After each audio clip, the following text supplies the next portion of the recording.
My name is Naomi Solomon. Where are you from? Philadelphia. And where are your grandparents from? Poland. All four? Actually, Poland and Russia. Do you know which cities? No, unfortunately. Were your parents American? Yes. How many siblings did you grow up with? One older sister. What was the Jewish life like in Philadelphia and Center City growing up? My parents raised us, we were conservadox, and we had a very strong Jewish identity.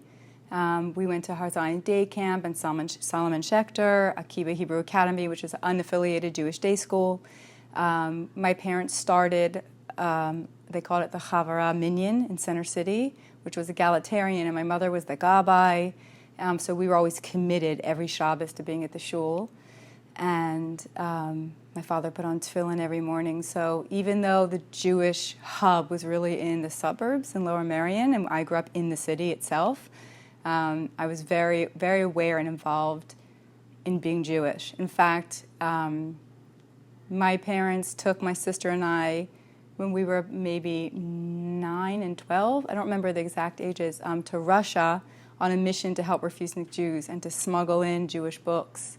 And that was a big thing that was happening in Center City at the time. There was a big advocacy for helping refusenic Jews. So just to give, I was about 8 or 9. You went to Russia? We went to Russia. What was that like? That was crazy because everything had to be in code. We weren't allowed to talk freely about why we were there. We weren't allowed to use phones that were attached to walls. We were told that they watch you in your hotel rooms. So everything was sort of coded. We had made up a language for ourselves. We weren't sure we were even going to be able to get everything in. I think I didn't understand fully the grasp, but I met kids my age and families who were not allowed to freely practice Judaism. So it certainly made me extremely grateful to be able to have a bat mitzvah and to be able to see my mother be the gabbai of the shul and have a deeper appreciation of what it meant to be able to be Jewish freely. So that was profound. What about Jewish summer camps? Yeah, I went to Camp Ramah in the Poconos. And did that influence your Jewish life back at home in a big way? I think I felt one of the more observant kids at camp. A lot of those kids went to public schools and had very little association, and camp was, so for some of them, camp was their main Jewish association. Using Hebrew words was like their first exposure to Hebrew and to prayers, davening, and prayers after the meals. It felt totally comfortable for me, and I think it further instilled the Zionism. My parents were very strong Zionists. All the schools I went to had, the Israeli flag, the American flag. My grandmother was like the secretary of a rabbi of a conservative shul forever. We're just Judaism and Jewish ways of life, conservative, almost Orthodox, was just the norm for me. And so I don't think camp took it to the next level, but it was just what I was comfortable. And definitely even made stronger my Zionism, my connection to Israel. The last summer of camp, you go to Israel. Junior year after Gesher, right? And in Akiba, at the junior year, you spend a semester abroad. And I didn't go with camp because I went with school. But it was like I was headed to Israel. And my sister was 3 years older than me. So I'd already been to Israel to visit her on her year abroad. So Israel was a very big part of our Jewish identity. What synagogue was your grandmother at as a secretary? Bethel Synagogue in New Jersey. Rabbi Kahn was the rabbi. Did you ever during high school years question the difference between, or has it ever occurred to you that, hey, something's here and something's here, which one is it, or can they fit together? Oh, absolutely. When I was I want to say sophomore in high school, I found the conservative movement extremely confusing. I had never learned halacha inside. I didn't realize that there was a Friday night service. I thought that there was only a Saturday service. I didn't know that you were supposed to wash for bread every time you ate it. I thought it was only on Shabbos. I wasn't learning sources. And I felt like this is the path my parents chose, not necessarily for me. I had a very profound relationship with Hashem. I never rejected God. I just found it very, very confusing. And I definitely went through a rebellious stage. And then I went on the March of the Living. I'm just trying to think. It's been a long time, the whole path. But I think the March of the Living in some way furthered me challenging like conservative Judaism. And then I was in college. I went to Tisch School of the Arts. I went from living in Center City, Philadelphia, to living in Manhattan. I was very comfortable in the city. And I always felt the need to be different than the group. And I went to high school where everybody was sort of the same denomination. We were all white, Jewish. We all had like brown hair and brown eyes. And so I always felt like I needed to push. And when I got to New York, there was no longer a need to push. It was like any identity or style I could think of already existed and had a name. And so when I got to Manhattan, it made me say, well, who am I? It wasn't cool to just be like white. People would say, oh, what nationality are you?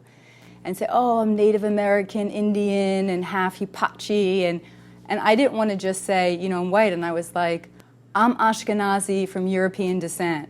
You know, my descendants are from Russia and Poland. But I didn't really feel like I understand what that meant. So my first year in college, I had like a Yiddishkeit attack. I wanted to talk to a rabbi. I had questions.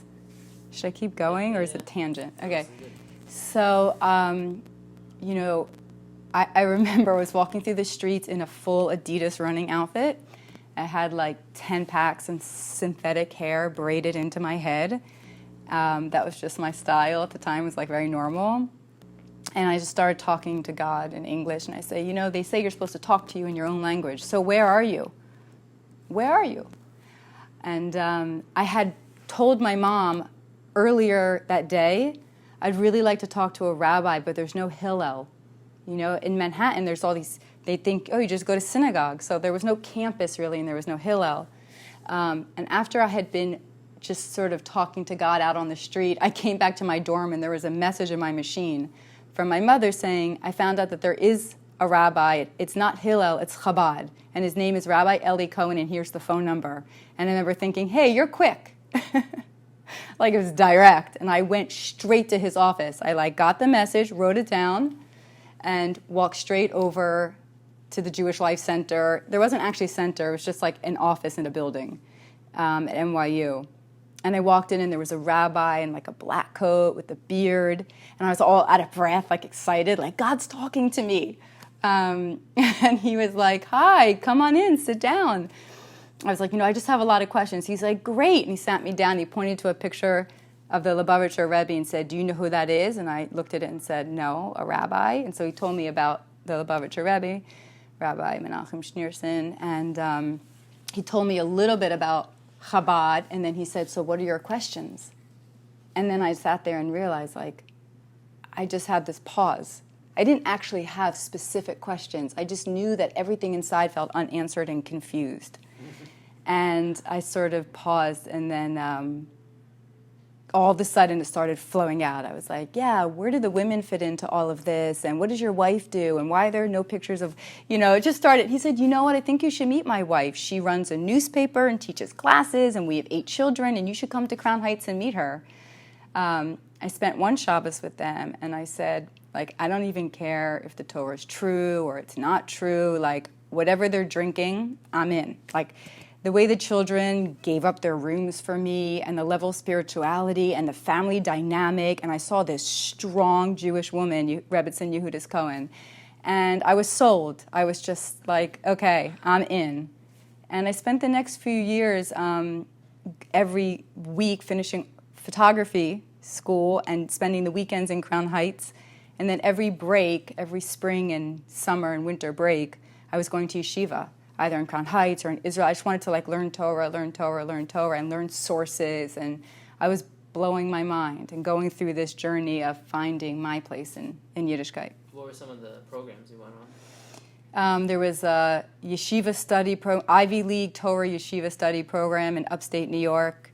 I went to Neve in Yerushalayim. I went to Machon Chana in Crown Heights. Those were some of the programs that I did. And then my junior year, should I keep going? Okay. I started to feel a little burnt out and alienated. I was in this very cool photography department living in Manhattan, and I wasn't drinking wine with non-Jews and, was covered head to toe and Nagelwasser and wasn't dancing, and it was just more and more and more separation. Couldn't go to restaurants with my friends.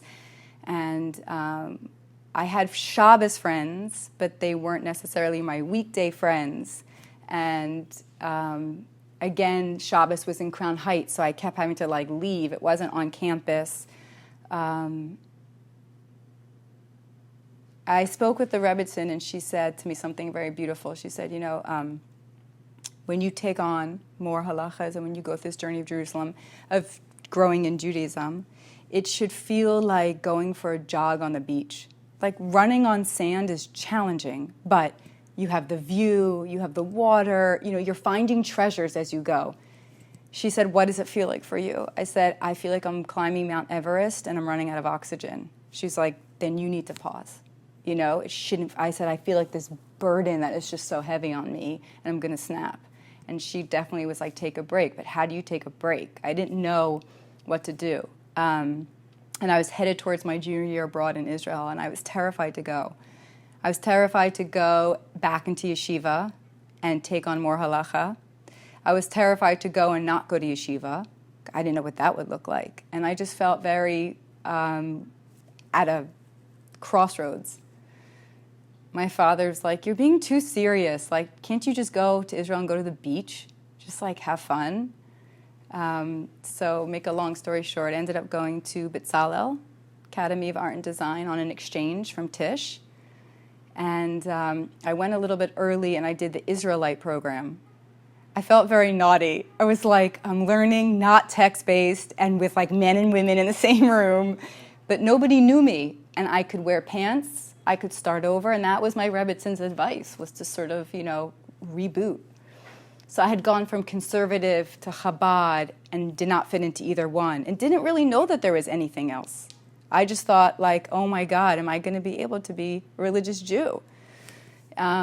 Israelite was amazing, Rabbi David Aaron. And the conversations were just does God exist? It was a healing for me. It was a huge healing for me.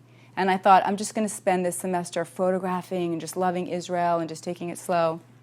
And then I met my husband, Yehuda Solomon, right in the middle of all that. There's a really funny part of that story. Tell me if I'm... Yeah, go. So let me tell you the shortest version of the story. There was a program called Visa, Visiting Israel Students Association, that was run from a family on Moshav Modi'in, the Karlibach Moshav. The Trugman family ran this program where they would take students, people that had very little Jewish affiliation, and would try to expose them to a Jewish side of Israel. And I'd finished Israelite, school hadn't started, I was staying at the dorm in Hebrew U, and I just thought, I'll have Shabbos at Hebrew U. And as Shabbos was coming, everyone was going to Tel Aviv, to Dahab. I was like, wait a minute, is no one here keeping Shabbos? I was in shock, or I was ignorant, and there wasn't Shabbos happening. And I found out that Visa, this Visiting Israel Students, was taking a bunch of kids to Sfat. And one of the girls at the dorm said, we're going to Sfat on this program, you should come. So I just was anywhere just to be Shabbos. So I went on the program, and Yehuda had been hired with his band to sit on the bus and to play music in the back, lead the services, and then do a Saturday night concert. So on the way up to this very long drive, the bus stopped in the middle of the night at Amuka, which is the grave of a famous rabbi who never married and said, if you come to my grave and pray, you'll meet your soulmate. And so I've just explained the level of confusion and growth that I was in through college and Chabad and arriving in Israel. And I knew that I was just taking things very slow. So the buses pull up and everyone gets out except for me, and I don't get off the bus. And I'm sitting on the bus, and Yehuda comes back onto the bus, and it's just the two of us, and he sees me there. And he had forgotten his hand drum. He gets his drum and he says, hey, are you okay? I was like, yeah, I'm great. He's like, are you sick? I was like, nope. He's like, so how come you're not coming up to Muka? I said, oh no, would be a really bad time for me to meet my soulmate. I don't want to meet my soulmate. I'm telling my soulmate. And he's standing there saying, you don't want to meet your soulmate? Oh, yeah. Should I repeat it? Should I go back? Perfect timing. And he tells me, you don't want to meet your soulmate? Because he grew up on Moshav Modi'in, where everyone talked about your Basher, your soulmate, your Basher, you know. And I just, you know, I was like, oh no, like, no, definitely not right now.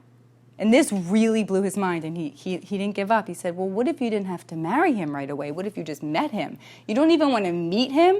And I was like, you know what, I'm good. I just want to sit on the bus.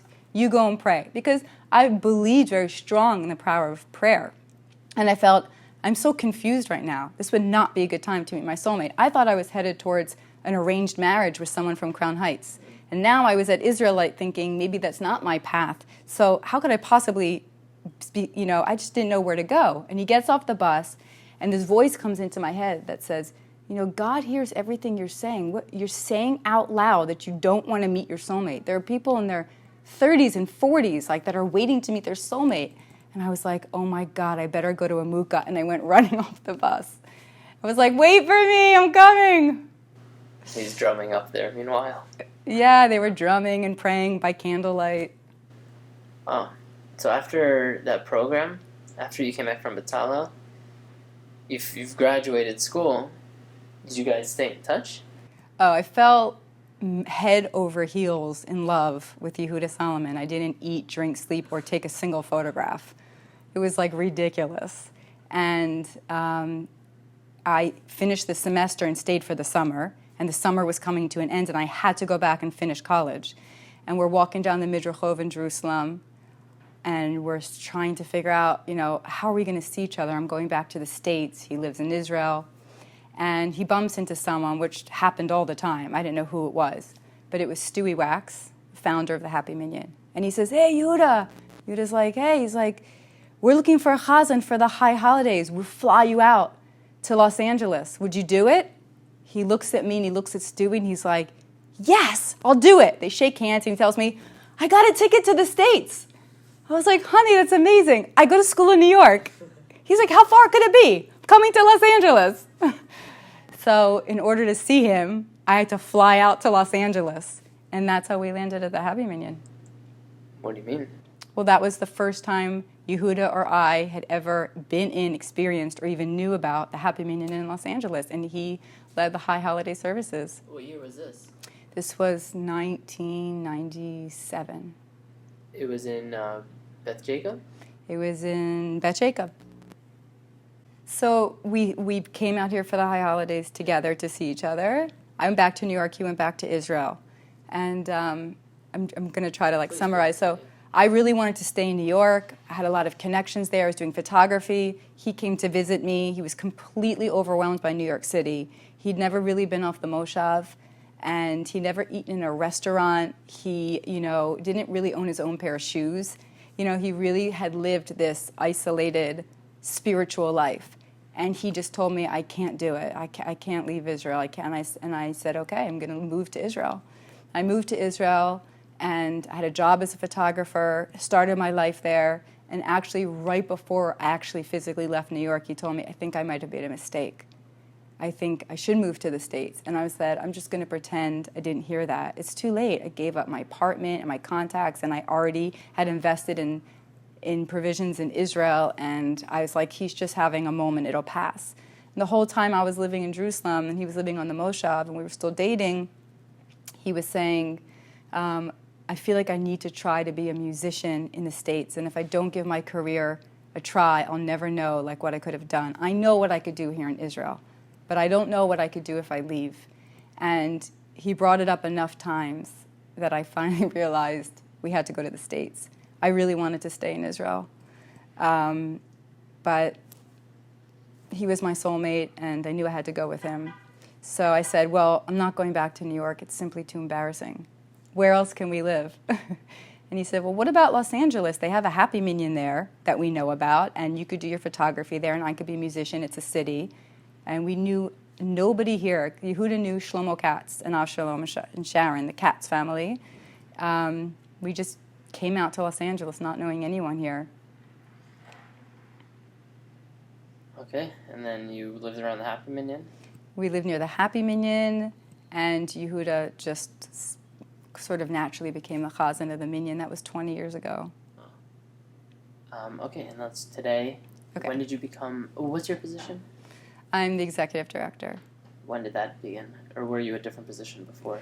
So we started out, a group of us became the action committee, and then I became the president of the board, and then I became the executive director, and that was all in the last 2.5 years. If you're trying to describe what Happy Minyan experience is like to someone, what's that pitch sound like? Right. So for me, as I just described, we sort of landed out here, not really because of the Minyan, but for other reasons. But the reason why we decided to stay in Los Angeles was because of the Happy Minyan community and because it was so non-judgmental and accepting. And actually, one of the images of my senior exhibition, as I told you, I didn't really do much work while I was there, and the head of the department said, you better get on a plane back to Israel and shoot your senior show over winter break. So I did that. And one of the images in my senior exhibition was a clothesline from Jerusalem, and it was thick female stockings, like 12 of them, followed by long black socks. I just thought it was like a beautiful image. And the caption was, although I tried so hard, I couldn't get myself to fit inside the lines. And there was something in me that felt, I really tried to be Chabad, but I never felt that it was my place. And I was raised in this beautiful conservative movement, but I never felt that it was exactly my place. And even as I met Yehuda, and we were in so many different beautiful communities throughout Israel and New York. In Israel, it's very common that there are certain boxes.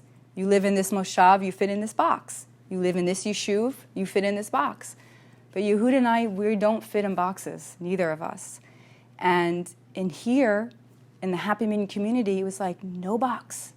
We didn't have to fit in. There literally was no line, no figure to push yourself into. And I felt unseen in the best way possible and seen in the best way possible. I just felt completely unlooked at and unjudged. It was the most amazing feeling. And a lot of our family in Israel, we don't get it. How are you guys living in Los Angeles? Like, we just don't get it. And we would tell them that of all the places we have been in the world, and my husband travels a lot, and we love to travel a lot as a family, we find our deepest spiritual connection to Hashem and ourselves right here at the Happy Minyan in Los Angeles. Like, this is where we connect. This is our Vav, this is it. And people just could not understand that. And then when we had started a family and had children and reevaluated where we lived and where we wanted to raise a family, we thought the families that started the Happy Minyan, the most humble, loving, amazing human beings, these are the families that we want our children to grow up around, and multi-generational. The Tofflers, the Boyers, the Meneshes, the Rohatners, the Saxes, the Sirs. I mean, I could just go on and on. These are beautiful, humble, amazing human beings that are in the modern world, totally devoted to Torah, and living this amazing modern life of Torah spirituality, Torah observance, and yet following their dreams, working, and we just felt like these people are mensches. We wanted our children around them. And I continue to feel that way. I just feel that, again, like I said, we travel a lot, and when we go, we're grateful for all the experiences that we have. And when we come back, it feels like a hug. It feels like we're coming home to a hug. It just feels like family. The mission is to expand God's kingdom in the world. The mission is for all those people living in Los Angeles that still aren't connected and still don't go to shul or can't find their place in a traditional shul, to be here for them, to be a place where you can come as you are, connect, and feel uplifted. Through music and through joy, and to continue that work that Shlomo did. there's actually a beautiful line. Shlomo was a charismatic teacher who traveled the world offering inspirational insights and creating a new form of heartfelt, soulful Judaism, one that was filled with a love for all human beings. He discovered the good in every person, found holiness in the outcasts, treasures in the beggars, and righteousness in the rebels. That's a pretty high, big shoes to fill. But I think that organically and naturally, there is an essence of that at the Happy Minyan. You could literally come dressed like a lobster. And people would be like, brother, welcome. We've been waiting for you. It is a feel-good place where you can come as you are, but hopefully also be inspired to grow. What was your connection with the music? Your connection was with Yehuda, who had a connection to the music. Did you have any relationship with Carl Bach's music? I had no relationship with... I'll tell you the one relationship I had. So one of those semesters that I told you I went to Israel and I went to Neve, and I was looking for Jewish music because I grew up on hip-hop, which I still really love. And I was in a music store, asked them, do you have any Jewish, not just Israeli, but specifically religious Jewish music? And they sent me to this section. It was all Shlomo's. I don't know who else was there. But I had no idea. I flipped through. I picked one album, random. And I was listening to it, and it was the only album I knew. And then I went to my first cousins for Shabbos, who was in Shalavim, in the yeshiva in the Moshav Shalavim. And we were cleaning up for Shabbos. And I think a Shlomo song came on. I was like, oh my God, you know this music? I just bought the album for the first time. I can't believe you guys all... They're like, of course we know it. What are you talking about? So that was my little connection.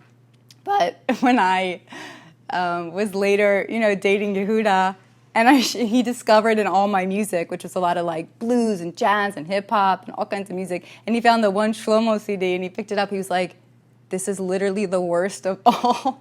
It's so not him. It's the most straight, his early music. And I was like, well, it was the one connection that I had to Shlomo. But another funny personal thing is both my parents are not very good singers. I don't know if they're actually tone deaf or not, but it was almost a joke. My father got up at my bat mitzvah and said, I composed a song for Naomi, and everyone was like, he's like, just kidding, that's how much it was known. And I, too, was not really able to sing on tune. I didn't know if I was actually tone deaf or just never heard people singing on tune, but there just was the actual void of singing, and my father is a huge jazz fan, and he would take me into North Philly, and I would see live jazz music. Huge appreciation for music in my house when I grew up listening to Beatles and Fleetwood Mac and all these amazing albums, but I'm just saying in terms of singing at the Shabbos table.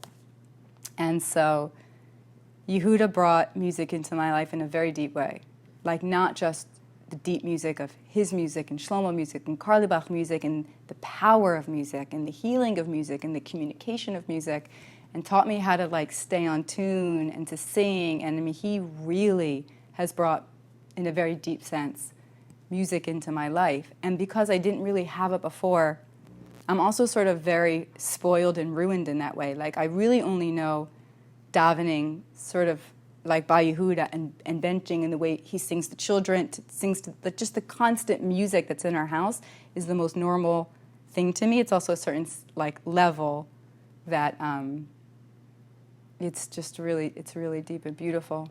So then how do you cope or justify going to a non-musical minyan on those traveling weekends? I don't know if I'm I don't know what I literally have only been to the Happy Minyan. It's a little bizarre, I know.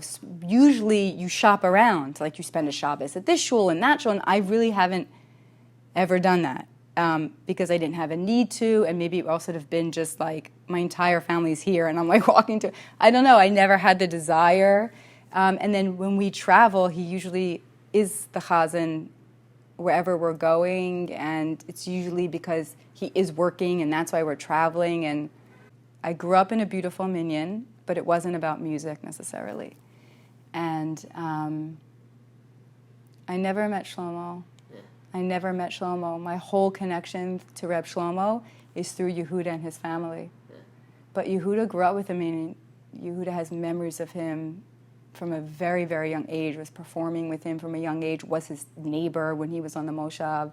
They had a very, very close relationship. He said that he invited Shlomo to our wedding, went to his kever, gave him an invitation, and Yehuda's father said that at the very end of the wedding, when everyone had left, he saw Shlomo sitting at a table at our wedding. And Dari said she smelled him under her chuppah. She actually smelled her father. A few people came to us and said, Shlomo was here tonight. Never really shared that story, but they had a very, very close relationship. You can continue your photography career here? So I did a personal project for a very long time documenting Jewish settler life in the West Bank, in Yehuda and Shomron, the Gaza Strip, all the way through the disengagement and documented the pullout from Gaza. That was very powerful and intense. And then I did a speaking tour showing the images, educating people about what settlement life it was really like from my experience as opposed to how it's perceived in the news. And then after that, I started a business here in Los Angeles photographing women giving birth as a birth photographer. I started this business, thejourneyofbirth.com, since I had a home birth and was raising children and wanted to keep shooting. I did that for many, many years. Right now, my photography is sort of come to a halt, and it hurts. There is a piece in my life that's really missing. I've been so involved with like the shul and making a lot of changes, and not that it's an excuse, but somehow the birth photography came to like an end for me, like I not needing to do that anymore. And my dream is to teach photography in prisons. That's something I would really love to do. I did a program in college teaching women who were incarcerated for drug abuse photography, and also like high school age students in Compton who, for whatever reason, dropped out of high school and were trying to get their GED. I said Compton in Harlem, confusing the coasts. I think it was some of the most powerful experiences of my life. And I think for me, photography gave me a sense of control, exposure, framing, and developing. And I saw how it had the power to give other people who felt chaotic and lost a sense of vision and control and expression. I think it has the power to heal and empower.